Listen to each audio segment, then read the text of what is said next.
बहन जी ने ये बहुत अच्छा बयान दिया है कि राजनीति में कभी भी किसी को जरूरत पड़ सकती है, इसमें ऐसे घटिया बयानों से बचना चाहिए। इसके लिए बहन जी एक महान लीडर के तौर पे हमेशा देखी जाएंगी कि उन्होंने आज तक किसी भी नेता के खिलाफ अभद्र टिप्पणी नहीं की है। और अगर इंडिया गठबंधन में बहन जी चली जाती हैं तो फिर इस देश के अंदर बीजेपी को साफ करने में ज्यादा देर नहीं लगेगी, क्योंकि कांग्रेस के पास में दलित चेहरा होने के बाद खड़गे जी को लोग इतनी तेजी से एक्सेप्ट नहीं करेंगे जितनी महत्वपूर्ण तरीके से बहन कुमारी मायावती जी को करेंगे। बीजेपी को इस समय कोई चुनौती दे सकता है तो बहन कुमारी मायावती जी की पार्टी है। कि बहन जी से बड़ा इस देश के अंदर दलितों का ना कोई लीडर है। और अगर इस देश के अंदर मुख्य राजनीति कोई चुनौती दे सकता है कांग्रेस को, ये एक मिनट बिना सोचे ही अगर सपा निकलना चाहती है तो निकल जाए और बसपा को लेना चाहिए, और सपा से ज्यादा फायदा उन्हें बसपा को लेने में होगा। मुझे लगता है कि अब कांग्रेस को और इंडिया गठबंधन के समस्त नेताओं को बहन जी के पास जाना चाहिए और बहन जी से अपील भी करनी चाहिए, क्योंकि वो सम्मानित नेता है। देखिए, सपा की ये जातिवादी सोच उजागर होती है। अगर रामगोपाल यादव जी ये बात कह रहे हैं कि अगर बसपा आती है इंडिया गठबंधन में तो हम बाहर हो जाएंगे, तो इसका मतलब ये है कि आप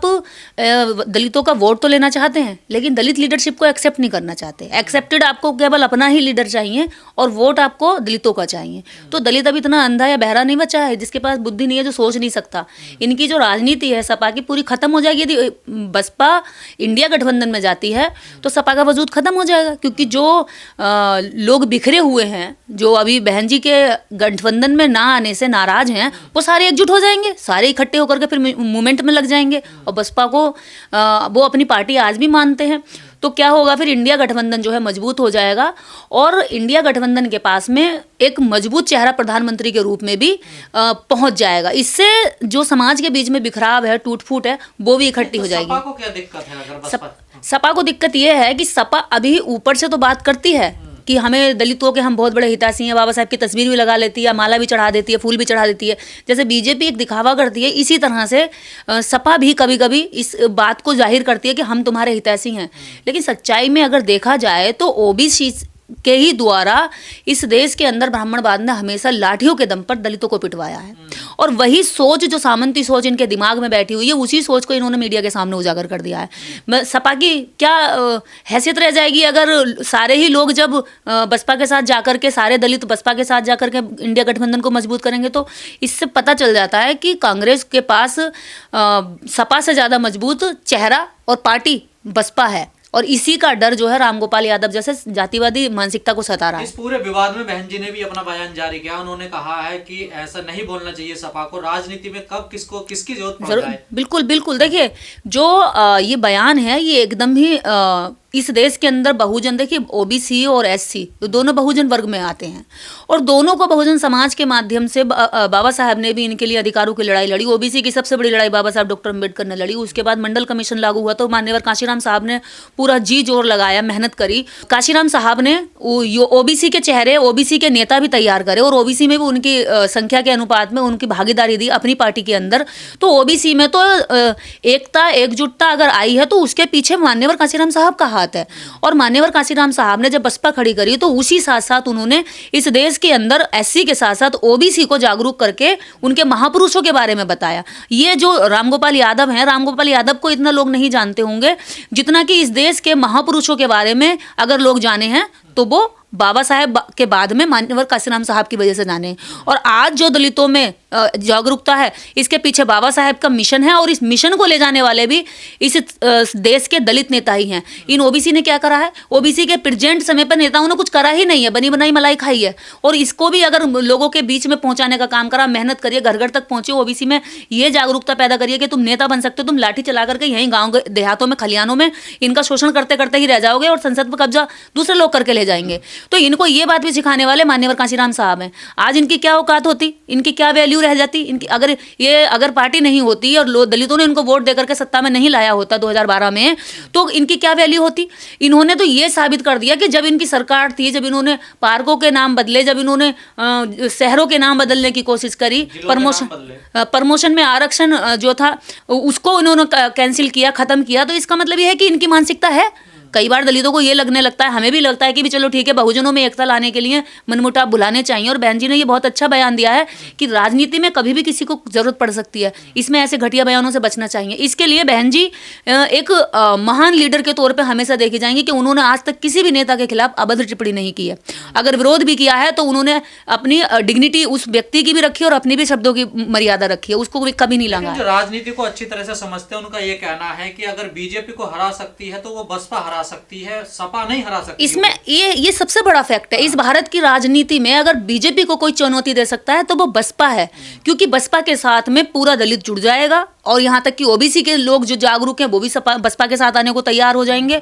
और अगर इंडिया गठबंधन में बहन जी चली जाती हैं तो फिर इस देश के अंदर बीजेपी को साफ करने में ज़्यादा देर नहीं लगेगी, क्योंकि कांग्रेस के पास में दलित चेहरा होने के बाद खड़गे जी को लोग इतनी तेजी से एक्सेप्ट नहीं करेंगे जितनी महत्वपूर्ण तरीके से बहन कुमारी मायावती जी को करेंगे। मायावती जी का कोई विवाद में भी नाम नहीं है, कोई विवादित भी नहीं है। बहन जी के ऊपर ना कोई विवाद है, ना सनातन को विरोध, ना किसी जाति का विरोध, ना किसी धर्म का विरोध, ना संप्रदाय का विरोध। वो बहुत शांतिपूर्ण तरीके से अपने व्यक्तिगत रूप से जिस भी चीज को फॉलो करती है वो अपने व्यक्तिगत रूप से करती हैं। और अब तो उन्होंने एक ऐसा भी स्लोगन दे दिया जो बहुजन हिताय बहुजन सुखाय की जगह उन्होंने सर्वजन हिताय सर्वजन सुखाय कर दिया। तो बीजेपी से भी बड़ा नारा है ये, तो वो कहते हैं सबका साथ सबका विकास, लेकिन वो साथ तो देते हैं केवल सबड़ क्लास का और नाश करते हैं बाकी समझ जातियों का। पर बसपा में तो यहाँ देखिए ठाकुर को भी टिकट दिया जाता है, ब्राह्मण को भी टिकट दिया जाता है, अभी भी एक दुबे वहाँ पे विधायक हैं। तो ये जो सारी चीजें हैं इसमें बसपा में सब कुछ देखने को मिलता है। लेकिन इस बात से पहले लोगों को दिमाग से निकलना पड़ेगा कि ये दलितों की पार्टी है, दलितों की पार्टी नहीं है। दलित राज करने के लिए पार्टी के माध्यम से ही सत्ता में जा सकता है। तो विपक्ष के पास मोदी जी के सामने चेहरा सिर्फ मायावती जी हैं। इस देश के अंदर अगर बीजेपी को इस समय कोई चुनौती दे सकता है तो बहन कुमारी मायावती जी की पार्टी है। इसी बात को हम लगातार बार बार कहते आए कि बहन जी फॉर्म में आए, क्योंकि हमें अन्य किसी पार्टी से कोई उम्मीद नहीं है। और इस पार्टी के अंदर आज बहुत सारे कार्यकर्ताओं की जरूरत है, जमीन तैयार करने की जरूरत है, हम जैसे लोगों को रात दिन मेहनत करने की जरूरत है। इसलिए बार बार ये बात हम कहते आए और आज हम फिर कह रहे हैं कि बहन जी से बड़ा इस देश के अंदर दलितों का ना कोई लीडर है। और अगर इस देश के अंदर मुख्य राजनीति कोई चुनौती दे सकता है तो दलितों की सबसे बड़ी जो तो आपको नहीं लगता जैसे सपा ने बयान दिया है कि सपा ही इंडिया गठबंधन में आना देना चाहती है? अगर सपा निकलना चाहती है तो निकल जाए। मैं तो चाहती हूँ कांग्रेस को ये एक मिनट बिना सोचे ही अगर सपा निकलना चाहती है तो निकल जाए और बसपा को लेना चाहिए, और सपा से ज्यादा फायदा उन्हें बसपा को लेने में होगा। लेकिन बहन जी को मनाने भी तो जरूरी है। ये जिस तरह से हल्के में आ जाते इस तरह से बहन जी नहीं जाती, बहन जी अपनी शर्तों पर जाएंगी, वो देखा जाएगा कि क्या होता है। अभी टाइम है, बहन जी की बिल्कुल चर्चा। देखिए इस देश के अंदर अगर आप किसी के राज्य का लॉ एंड ऑर्डर के बारे में पढ़ते हैं, जानते हैं, चर्चा करते हैं तो इस भारत के अंदर उत्तर प्रदेश सबसे पहले नंबर पर आता है।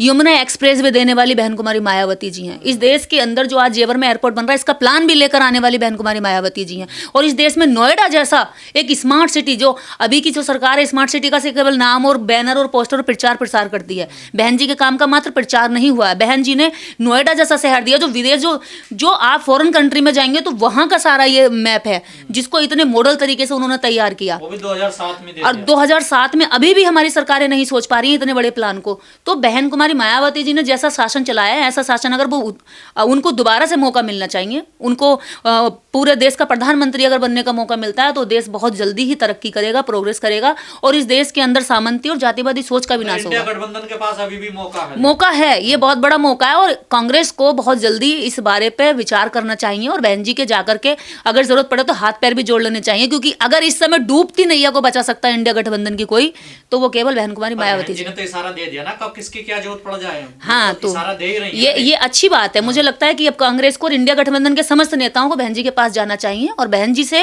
अपील भी करनी चाहिए, क्योंकि वो सम्मानित नेता है इस देश का नहीं इस भारत के अंदर वो पहली महिला जिसने सड़क से चल करके राजनीति में सफलता हासिल करके दिखाई है। वो किसी राजघराने से निकली हुई महिला नहीं है या किसी राजा की बेटी होगी उसने हाथ रख दिया या कोई गॉडफादर के भाई हाथ रखा और वो बन गई लीडर।